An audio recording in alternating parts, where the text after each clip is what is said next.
The name of the track in the background is Backfire. It's from Final Fantasy Tactics, and you're about to see a whole bunch of people's plans backfire. Why don't you get in there and fight that boss? Oh, you don't want to fight that boss? Nah, you don't want to fight that boss. You want to fight the invader.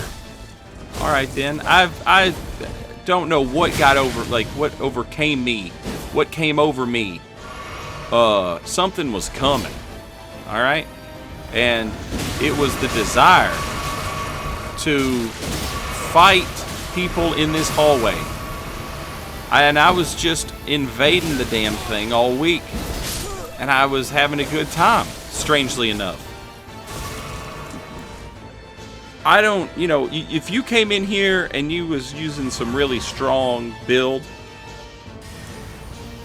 you know, you could probably make pretty short work of these. But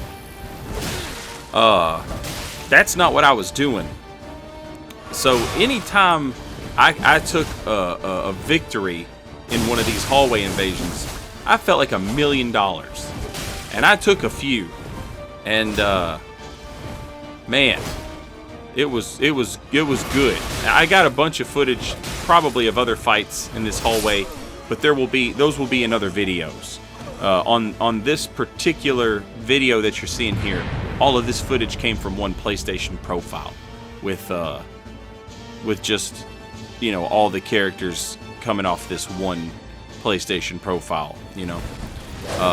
But yeah, the desire to gank, superseding the desire to just walk in the door and fight Radigan, you know. I understand that. If you're frustrated, you've been trying to fight Radigan. Look at the damage. You've been trying to fight Radigan. You've been trying to fight Elden Beast. Maybe you're frustrated a little bit, you know. And an invader shows up, and you're like, well, this is something different for us to do right now. You know, I get it. I get it. But, you know, that doesn't change the fact that, brother, it is what it is. And you opted. You know, you had the choice to make. Do I want to fight the invader, or do I want to go fight the boss? You opted to gank. There's a fine line. You know, sometimes I think co-opers just co-oping. They'll kill an invader, and some invaders are like, oh, they're gankers. And it's like, I think they might have just been doing some co-op, and you showed up, you know. But then on the other hand, sometimes co-opers turn into gankers. And if you have the choice right there, the very real decision to make of, are we co-opers who go fight this boss, or are we gankers who stand in this hallway? You know, that's, you know, it is what it is. I don't know what happened to this fella's friend here. He didn't have any friend. Maybe he was looking for one-on-one fights. I don't know. He acted like he was going to run away. He didn't run away. He's got the frostbite colossal sword, you know. And you know, he's just swinging it. He's just a swinging John Anderson. And I've got this McKellen Knight Sword, and this build likes to press heavy attack, R2. I got the Sword of Milos and the McKellen Knight Sword, and both of those have that uppercut heavy attack. And so the entire build here is just focused around that heavy attack. Now here's another one, you know. Now I get. Yeah, y'all gonna all three fight me? Or are you gonna get on this elevator now and you're all alone with me and the Batwomen singing their song?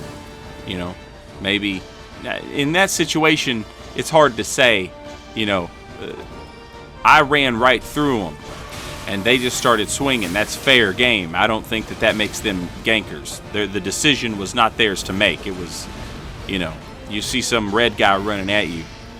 I was between them and the boss. So, you know, if you're ever between them and the boss, they're not deciding to gank. You've put them in a situation where co-opers have to beat the invader, right?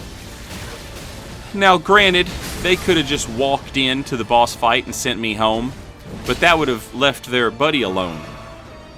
And I guess they thought their buddy's best odds was if they ran down here to try and help, and so that's what they did, you know. And credit to them, you know, leave no man behind. That's admirable. But, you know, there's a difference between being admirable and being the Admiral, which is who I am, because I'm driving this ship. Honk honk, bitch. Put on your seatbelt. We're about to get into choppy waters. Let's get back on this elevator, shall we? So now I got this fella here, and when he goes for that big swing right there, I know it's over. My straight sword is faster, right? And you're never going to get that hyper armor off. So this is good for me. My opponent is a little laggy, a little bit, but it's not, it's no big deal. It's not like this is a ranked competitive fighter. I got no problem with somebody who's a little skippy sometimes. It can be frustrating for sure, but they didn't ask for you to hop in here and, maybe Spectrum Internet decided it was going to be a piece of crap to them that day or whatever, So he's hard to hit, but I'm the one who came in here looking for hard to hit opponents, and by God, I found them. So now they know I want that elevator trick. So what are they going to do? Well, the Phantom, he's like, oh, I know what I'll do. I'll send the elevator down.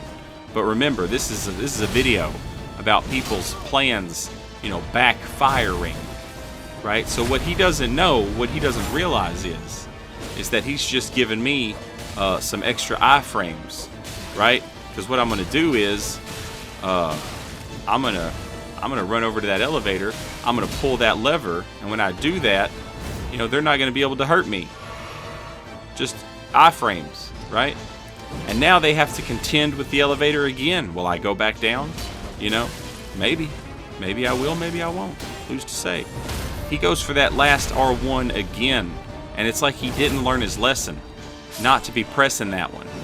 And the host ran back and sent the elevator back down. He was so worried about that elevator that it cost him his friend. That elevator right there is the MVP of this invasion. That's responsible for that first Phantom I killed, and now it's responsible for the second one. All thanks to the power of the elevator. Sometimes you'll fight gankers here, and they already know, and they already have that elevator sent down. I've seen a lot of gankers just hang out here, and they'll just turn on the Taunter's Tongue, wait for an invader to show up, turn the Taunter's Tongue off, and then just whip your ass, and you have to try and figure out a way to deal with it. And it's rough. It's rough going. But it can be fun if you win one, This wasn't one of those. I'm just saying that those also exist, right? That's something else that can happen in a world of possibilities. Now we're going to switch over. We're going to use the Sword of Milos here. I like the uppercut heavy attack. However, the Sword of Milos' Ash of War is the Shriek of Milos, and it's War Cry. If I press heavy attack right now, I'll do the War Cry heavy attack. I don't like that one as much. So I put the sword away, I pull it back out. Now I've got my regular heavy attacks back, but they're still debuffed. They're still debuffed. Son, look at that heavy attack. That's so beautiful. This uppercut build, sexy stuff. Sexy stuff. I love it. Anyway, some cool invasions. Hope you enjoyed them. I'll have more for you real soon. Until then, later, y'all. Like and subscribe. Later, y'all. Like and subscribe. Ring the bell. Later, y'all.